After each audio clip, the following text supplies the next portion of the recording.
வணக்கம் உறவுகளே, எல்லோரும் அப்படி நல்ல சுகமாக இருக்கிறீங்களே. நான் தான் கௌரி கேட்குறேன். இன்றைக்கு வந்து கௌரி கிச்சனில் வந்து ஈவினிங்குக்கு சாப்பிடக்கூடிய அளவுக்கு ஒரு பீனட் ஃப்ரை உண்டு மேக் பண்ணுறேன். பாருங்கள், இந்த பீனட் ஃப்ரையை வந்து எப்படி நான் மேக் பண்ணுறேன்ட்டு.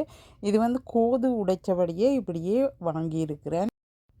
இப்போ வந்து இந்த பீனட்டை வந்து நான் வறுத்தெடுக்கிறேன். எப்படி வறுத்தெடுக்கிறேன்னு சொல்லி சொன்னால், நல்லெண்ணெய் சேர்த்துருக்கிறேன். உங்களுக்கு தேவையான அளவு ஒரு 6 டேபிள் ஸ்பூன் வரைக்கும் சேர்த்துக்கொள்ளலாம். நல்லெண்ணெய் சேர்த்து நான் வறுக்கிறது காரணம், தூள் சேர்க்கிறேன். அதோட வந்து மஞ்சள் பவுடர், உப்பு, கறிவேப்பிலை வந்து சேர்த்துருக்கிறேன் நல்ல வாசத்துக்காக. இப்படி இவைகள் எல்லாத்தையும் சேர்க்கும்போது ஆயில் சேர்த்தீர்களாக இருந்தால் தான் அந்த கடலையில் வந்து நீங்கள் சேர்க்குற மசாலா வந்து சேரக்கூடியதாக இருப்பார். இப்போ இந்த கடலையை வந்து நான் ஒரு மீடியம் ஹீட்டில் விட்டு 5 இருந்து 10 மினிட்ஸ் குக் பண்ணுறேன்.